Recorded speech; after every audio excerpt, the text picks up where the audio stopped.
Hey folks, I'm glad you're here. My name is Chris, and this is the Sons of Sever YouTube channel where there's no such thing as bad weather, only bad gear. Today, my brother Eric and I are going to be doing a big comparison of 6 different trail-style barefoot shoes that we've worked with so far this spring and early summer. The goal of this video being that if you are in the market for a barefoot shoe that can handle the outdoors, hopefully this video will help you kind of navigate that. Eric and I are going to jump back and forth talking about different shoes. At the end, we are going to give you some of our favorites. If you want to jump around to different parts of the video, there are timestamps in the description, and I am actually going to kick off this video by talking about the first shoe. So the first shoe that I'm going to be talking to you about is going to be the Xero Scrambler Trail Low Waterproof. The Scrambler Low Trail comes in at 14 millimeters, putting it in the middle of the stack heights we're working with for this video. It's on the more supportive and stiffer side, but still manages to maintain relative flexibility and ground feel for this category of barefoot shoe. We find the toe box to be perfectly passable, especially if you get your size right. We would recommend going up a half size, which is what we always do with Xero. And with the right fit, the shoe is pretty comfortable overall. With its mix of polyester and mesh with TPU overlays, this shoe is pretty protective where it matters, and it also happens to be the only shoe in today's comparison with a waterproof membrane. Moving to the traction pattern, it performs perfectly fine on all of your typical trail surfaces like dirt and gravel. However, it isn't great on hard, slippery surfaces like wet rocks, which was kind of a major disappointment considering the waterproofing. As far as construction goes, we do have a simple cement construction, but it hasn't shown any signs of delamination as we've abused the shoes. This shoe comes in at $150 USD, and like almost every shoe on this list, is made in China. So I was pretty excited about this shoe when Xero sent it out for review because I liked the unique balance that this thing had of ruggedness and minimalism. So talking about the stack height specifically, that 10 millimeters to 14 millimeters is a lot to play with when it comes to ground feel and flexibility, but then it's also waterproof. It's the only waterproof one on the list for today, which I think makes it just a little bit more capable compared to the other shoes. But the thing that holds it back is that traction pattern not doing well on wet surfaces, even though the shoe is waterproof. So it's a little bit of an oxymoron there, but otherwise I really enjoyed using this shoe. I do still think it's very capable, and I would definitely recommend it. All right, next up is going to be the Lems Trailblazer. The Lems Trailblazer is their latest hiking low-top model sneaker. It's got a stack height of 14 millimeters plus a 3 to 4.5 millimeter insole. So is it zero drop? Yes. Without that insole, you do have that 1.5 millimeters of drop, just some extra padding in the heel. The toe box width, it's built on their wide last, which is their medium one, so it was fine for us as long as you got the right size. The flexibility is where this one lacks. It is pretty dang stiff, probably the most stiff out of the rest of the shoes on this list today. Comes in at 11.7 ounces, so really just right in the middle of the pack there. As far as the materials go, it's made out of air mesh, and then you have some vegan textile options as well as some microfiber leather options. It is not waterproof. The traction is great. It's a full rubber outsole, and we really love the traction pattern on this one. It is a cemented construction that's been made in China. We would recommend sizing up a half size if this is your first time coming over to Lems, unless you know your Lems size, and then just go true with that. And they're priced at $145 USD. So our overall impression with the Lems Trailblazer was really good. It does have a pretty roomy toe box. That's definitely one of the highlights of this shoes. We like Lems wide last. It definitely works for our feet as long as you get the sizing right. So once we noticed that we needed to size up about a half size with Lems compared to some others, then it fit us really, really well. We do like the zero drop platform that it's on. There is a little bit of extra cushion in the heel, and honestly that provides a bit of comfort. If you don't like that, then go ahead and just take it out. It is the stiffest out of all the shoes. So if you're looking for a lot of support underfoot, or if you're transitioning into barefoot shoes, then this is a really great option for you. We do love this outsole. They use it on a lot of different models. We are excited to see it on this one because it performs really, really well in dry conditions, in wet conditions. We find it to be very grippy. Pricing is right on par with everybody, so if you're looking for a good transition shoe, if you want something that just has a little bit more stack height to it and maybe a little bit more support rather than flexibility, then the Trailblazer is for you. The next shoe I'm going to talk about, one we had a ton of fun with, is the Astral Techyak. The Techyak was one of the shoes we were most excited to work with this year. With it, Astral introduced a new, more anatomical shape, while still managing to stick to their roots. It comes in at 14mm, although we'll say 7 since we didn't use the 7mm rechargeable insole hardly at all as we reviewed it. Without the insole, it is zero drop, and we found the toe box to be plenty wide for both of us, and we also found them to be true to size. This is probably the most flexible shoe we worked with once we replaced the insole, and it's the second lightest at 10 ounces. We are super impressed by the performance of the traction pattern, finding it to work well on all surfaces and all conditions we tested it in. When it comes to construction, the Techyak is made out of a very comfortable recycled PET, and the upper and lower are side stitched together, which we absolutely love because that will make them way more durable. It comes in at $149 USD and is made in China. This shoe was an absolute breath of fresh air. Astral reached out to us early on so that we could try it before they launched it, and we could give them some feedback. And the biggest thing we were excited about was the shape. The low yak, part of the problem we had with it was how aggressively the toe tapered in at the big toe. We found that very uncomfortable, and it also, for me, had a lot of toe spring that was uncomfortable. So this was a very welcomed update to that. Add in how fantastic the traction pattern performed for us, how comfortable the upper is overall, how breathable this thing is, and the side stitching, which is going to add tons and tons of durability to this shoe. We think that Astral knocked it out of the park. Before we get to the second half of this video, I want to mention this video is sponsored by Creepers toe socks. We've tried 20 plus brands of toe socks at this point, and Creepers has still come out on top against all of those other brands. The merino wool blend they use is nothing short of magic. It keeps your feet cool in the summer and warm in the winter. They wick away moisture really, really well and cut down on abrasion so that you don't have to deal with blisters from your toes rubbing against each other or against your shoes. We found they have the best mix of durability and comfort of any of the socks that we have tried. If you buy yourself a handful of pairs and cycle through them, they're going to last you a really, really long time. If you use the link down in the description to get over to the Creepers website, it will auto-apply a 10% off discount code to your order at checkout. Thank you, Creepers, for sponsoring this video. This video is also sponsored by Lems Shoes. Lems is a participant in this video with their Trailblazer, but even though their hiking offerings are fantastic, our favorite all-time Lems shoe is the Primal Zen sneaker. We have found this thing to just be so versatile and capable. Not only have I lifted weights in this thing, I've done long road runs, and Eric and I have also done some trail running in the Primal Zen. It looks good enough to go out on dates, and it can handle just about any activity that you feel like throwing at it. It also has tons of different color options that you can go with, and you can go with a nice suede like these ones in the ocean colorway, or you can go with an air mesh version of the shoe as well, just depending on what you want the shoe for. If you're interested in checking out Lems or the Primal Zen specifically, make sure to use the link down in the description to get over to their website. Thank you to Lems for sponsoring this video.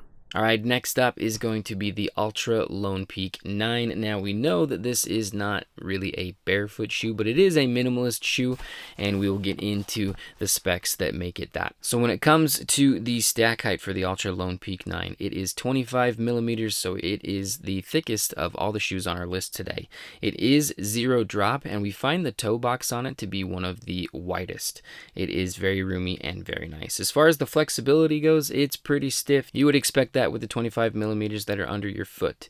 It's pretty lightweight, comes in at 10.3 ounces, which is impressive given that thicker stack height. Made out of a recycled PET ripstop mesh, which is an improvement over past editions for sure. It is not water resistant, although there is a waterproof one that is on their website. When it comes to the traction, this is the Lone Peak 9, not the 9 Plus, so it's just the Max Track. It's not the Vibram. We think that the Max Track does a really, really good job. We have no complaints with it. As far as we know with the construction, it's just cemented, and it is produced in China or Southeast Asia. They had a list of countries that they used to manufacture. We found it to be true to size, and it retails at $140 USD.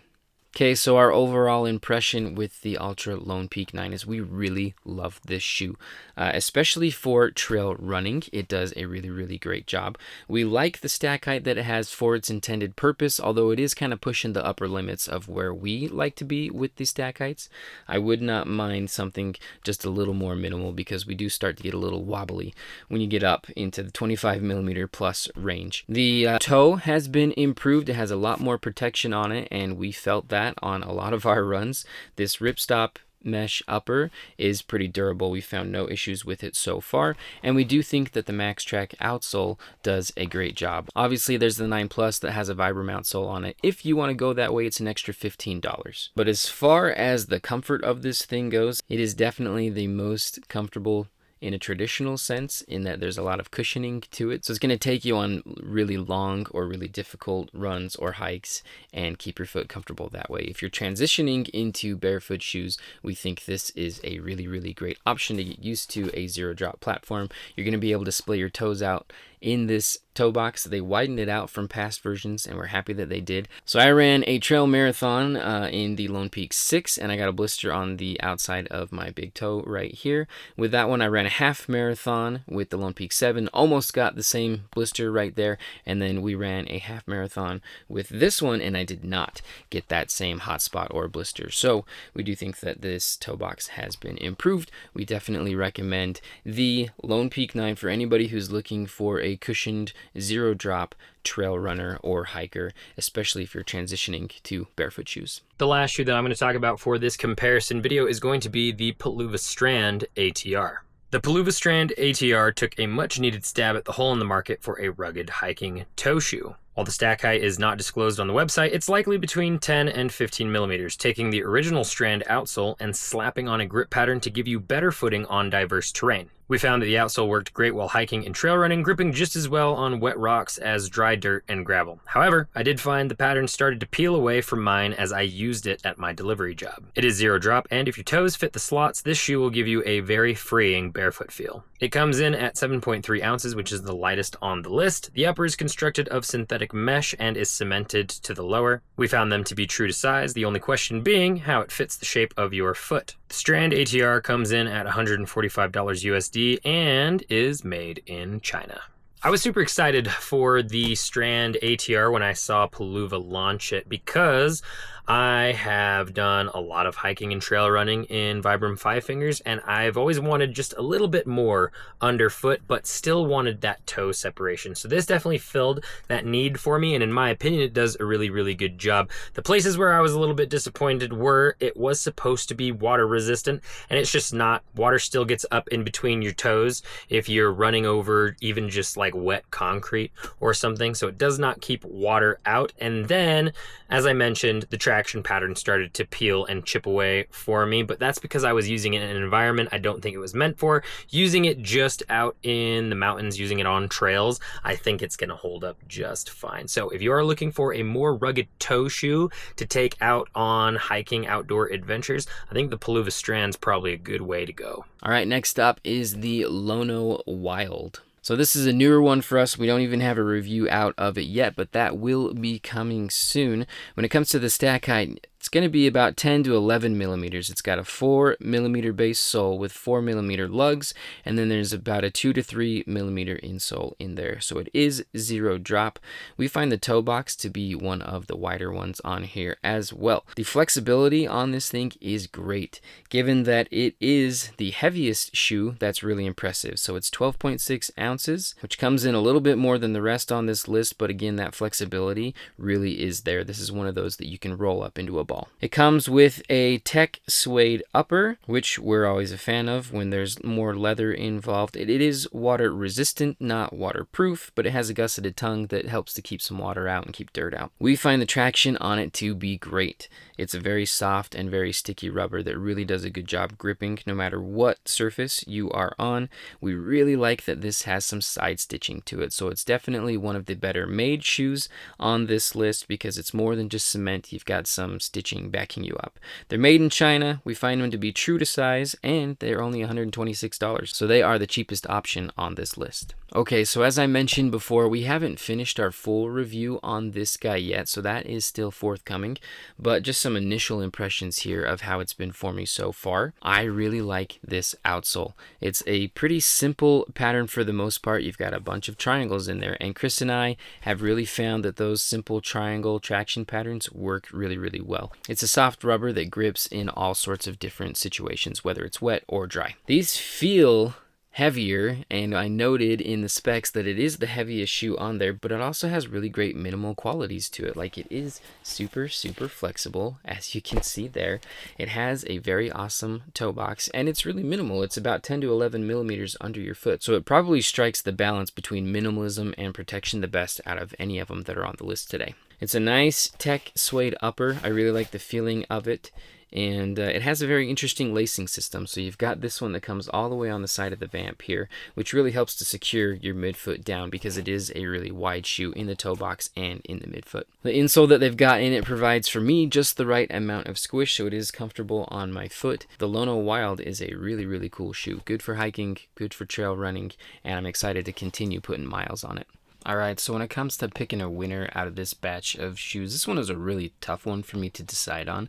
But I think for now, at least when it comes to looking for a minimal hiker, the Lono Wild is going to take it for me. I really like the price that it comes in at, obviously, but I think the thing that did it for me is the material that it's made out of. I love that it's a suede upper, so it was really hard for me to choose between the Lono and the Techyak, and I think the reason why the Lono wins is because the Techyak is made out of PET, and I just like having something more natural on my foot. Now, when it comes to having like a runner-up, something that's in a close second, I'm gonna bring out the Lems Trailblazer. This one doesn't have the minimal features that I want it to have exactly, but it does have a ton of versatility to it. I think it's one of the best looking of the whole batch here, and that's pretty typical for Lems. And the thicker stack height that it has will lend itself towards like backpacking or things like that. If I was going to pick one of these shoes to go backpack in, it'd be between the Altra Lone Peak 9 and the Lems. But again, if I was needing something where I wanted to go on a hike and then I needed to cruise into town to do something just to go hang out casually, then the Trailblazer would do it. But when it comes to my overall winner looking for a minimal hiking shoe, I think the Lono Wild is pretty great. When it comes to my number one and my number two in this list, I'm going to start with my number two, and that is the Lems Trailblazer. And I'm not choosing them as my number two, just like Eric did, because they are the sponsor of this video. I'm giving it to them because that, in my opinion, was the most rugged out of all of these shoes that we tested. The thing that I keep saying about the Trailblazer is that it is a low ankle hiking shoe that is built more like a boot. I was 100% confident in the health of my feet going in and out of any of the adventures that I wore that thing on, and because of that robustness and protection, I'm giving it the number two slot. I'm actually going to go the opposite direction for my number one and go with the most minimal option, which is the Astral Techyak. The reason why I love this thing is it kind of shows a new direction for Astral with their new, I think it's called their biodynamic shape. So I love the shape that they ended up going with for this shoe. Loved the traction pattern, love the amount of flexibility and minimalism that I get out of this. Love the versatility as well. A lot of people have been using this as a water shoe. We'll probably test that as well, and maybe we'll come back with an updated review of the Techyak. But then it has the outsole stitching, which means it's going to last a really long time. It's going to hold together really well. Just super overall impressed with what Astral ended up doing with this shoe. It exceeded my expectations in a lot of ways. Folks, if you like this video, make sure to like, comment, subscribe, and share. All those things really help the channel out. If you're interested in any of the products that we talked about in this video, there will be links to them down in the description. If we have discount codes for any of those companies, they will be featured with the links. If you want to get more content from us, there are 3 different places you can get it. The first one is Patreon, where for $1 a month, you can get exclusive behind-the-scenes content we don't post anywhere else. If you want to be most up to date with what we are working on, make sure to follow us on Instagram, where we are constantly posting unboxing videos. Go follow us on Strava if you're interested in seeing mini reviews in real time of the products we're using and what we're using them for. Strava allows you to track and post about your different activities. We track and post about our runs, trail runs, hikes, paddleboarding, and weightlifting, and we do little mini reviews on the products we're using during those activities. Go follow us there, and we will follow you back. We appreciate your view, and as always, we will catch you in the mountains.